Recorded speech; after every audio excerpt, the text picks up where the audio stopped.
Qu'une ville inaugure 2 nouvelles rues et rebaptise une école n'est pas chose courante.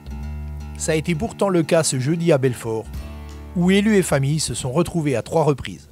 Vous le savez, maman fut la première femme médecin généraliste de la ville, d'où l'honneur que vous lui rendez aujourd'hui.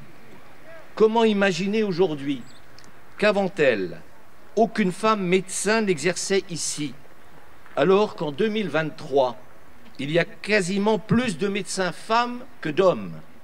Avec monsieur Damien Meslot, maire de la ville de Belfort. Monsieur le maire, bonjour. Bonjour. Si on vous dit devoir de mémoire, devoir de reconnaissance, je pense que l'action de ce matin résume tout. Voilà, mais on a 3 inaugurations aujourd'hui. La rue Paulette Guggenheim, qui était une résistante, première femme médecin installée à Belfort en 1948, qui a beaucoup contribué à la création du planning familial, qui était une médecin qui était très généreuse, puisque les plus pauvres, elle ne les faisait pas payer. Deuxième inauguration, c'est la rue Jules et Jacques Lévy. Elle s'appelait Jules Lévy jusque-là.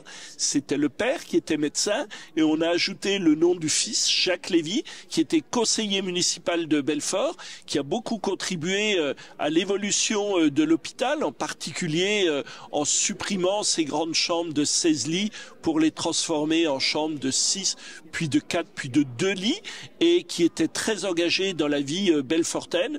Donc on a souhaité ajouter son prénom au prénom de son papa pour créer la rue Jules et Jacques Lévy à Belfort. Monsieur Jules Lévy est né à Belfort le 23 février 1871 dans les départements du Haut-Rhin.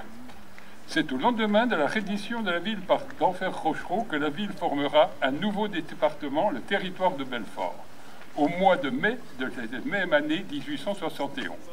Et enfin, cette école des bars élémentaires qui portait le nom du quartier, eh bien, on a souhaité lui donner le nom d'Édouard Lévy-Grunewald, qui était maire de Belfort en 1925 et qui a beaucoup contribué à l'évolution de Belfort en créant les cités-jardins, en créant les squares du souvenir, de la roseraie, en créant la place de la Résistance, la maison du peuple. Je pourrais continuer encore longtemps en créant cette école où nous sommes. Nous avons souhaité lui rendre hommage. Il avait dit dans son testament qu'il ne souhaitait pas que son nom soit donné à une rue. Donc on a souhaité respecter ses dernières volontés. Et comme il avait créé cette école, on a donné son nom à une école, ce qui est conforme à ses volontés et qui nous permet de lui rendre un hommage tout particulier.